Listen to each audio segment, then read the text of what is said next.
ચેતરભાઈ વસાવાને તો જેલમાં પૂર્યા છે આદિવાસીઓના અધિકાર ઉઠાવવા બદલ, પરંતુ એમના બેન છે, એના નાના બેન છે, એનું બાળક 17 દિવસનું છે. એ 17 દિવસના બાળક સાથે એ બેનને જેલમાં પૂરવામાં આવ્યા. શું આ બીજેપી બરાબર કરી રહી છે? હું જનતાને પૂછવા માંગુ છું કે શું આ બીજેપી જે કરે છે આવા કામો એ બરાબર છે?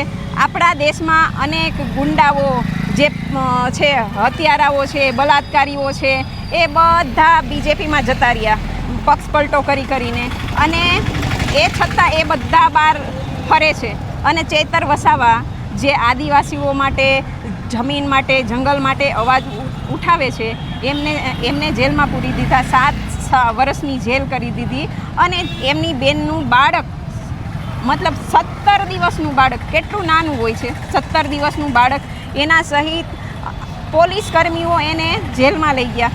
શું હું પોલીસ કર્મીઓને, અને એ મહિલાઓ જ હોય છે પોલીસ અધિકારી, મતલબ જે મહિલા પોલીસ, એ મહિલા પોલીસને પણ હું કહેવા માગું છું કે ઉપરથી તમને ઓર્ડર આવે બરાબર છે, પણ તમે આ દેશના નાગરિક છો, તમારામાંય થોડુંક દયા ભાવ જેવું હોવું જોઈએ. તમે વિરોધ કરો. મહિલા પોલીસ છે, પણ તમે દેશના નાગરિક તો છો ને, ભારતના નાગરિક તો છો ને, તો તમે વિરોધ કરો થોડો. તમે આવા કામ કરવાની ના પાડો તો ભાજપ સુધરશે.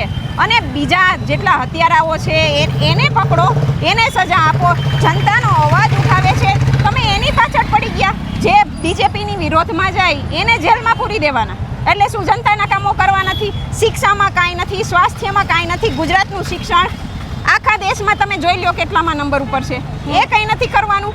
બસ આ જ કરવાનું. જે જનતાનું કામ કરે એને ઉઠાવીને જેલમાં નાખી દેવાના. એ ક્યાં સુધી ચાલશે? હું ભારતની જનતાને, કોઈ પાર્ટી નહીં, કોઈ સંગઠન નહીં, ભારતની જનતાને હું એવું કહેવા માગું છું કે તમે જાગો. નહીં તો છે ને, જેવી રશિયામાં, પછી ચાઇનામાં તાનાશાહી છે ને, એવી તાનાશાહી ભારતમાં હશે. હવે જે ડિલિમિટેશનની તૈયારી કરે છે ભાજપ, એ ડિલિમિટેશન છે ને, એ ભારતમાં લાગુ થઈ જશે જો 2/3 બહુમત મળી જશે તો.